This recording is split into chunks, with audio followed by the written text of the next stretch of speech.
Au départ de cette pièce, il y a une colère. La colère, c'est que mon pays, le Cameroun, prépare le cinquantenaire de son indépendance. J'habite Bafoussam, la troisième ville du pays, et j'apprends qu'à Yaoundé, la capitale, se prépare la mise en scène de 2 spectacles de théâtre qui vont être joués à l'occasion de la fête. De loin, j'imagine et m'imagine que la fête sera grandiose et je me dis, quand le moment sera venu, j'irai à Yaoundé assister à ces 2 représentations, l'une en français, l'autre en anglais. Ces représentations étaient prévues pour le 14 mai.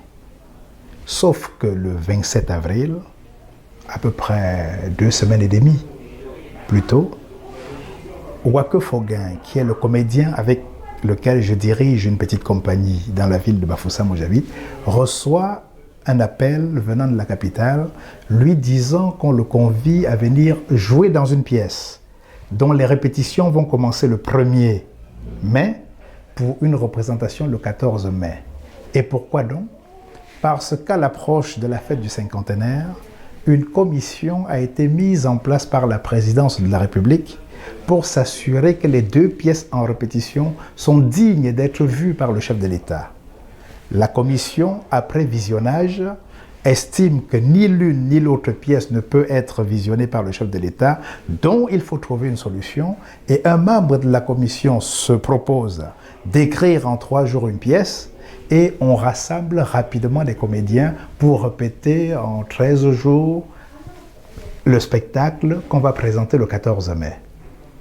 La représentation a eu lieu, le chef de l'État n'y a pas été, mais au retour à Bafoussam du comédien qui a joué dans la pièce, j'ai pris ce texte, Cameroun, la marche en avant, et j'étais dans une colère que vous ne pouvez pas imaginer. Colère pourquoi? Parce que ce texte était n'importe quoi.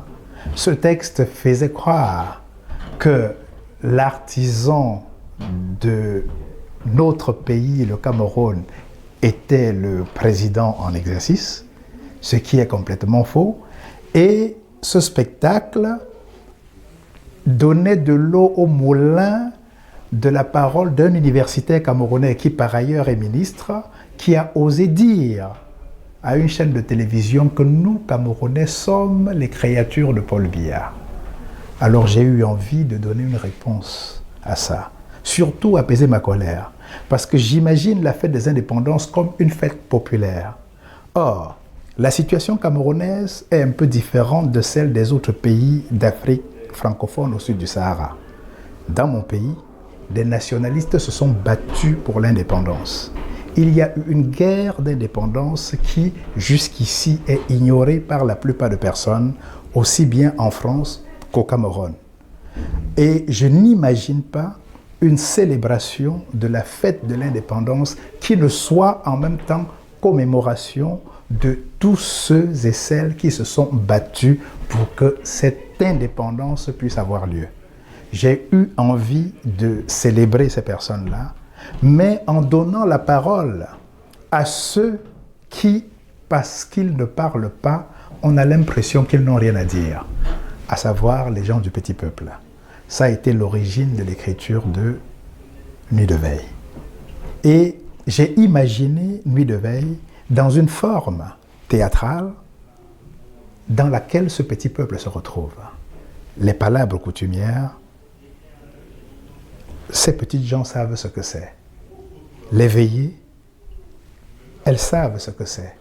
Et construire une pièce sous la forme d'une veillée, sous la forme d'une palabre, pour donner la parole à ces petites personnes, pour qu'elles donnent leur avis, enfin, sur les problèmes du pays, sur leurs problèmes, me semblait une chose importante.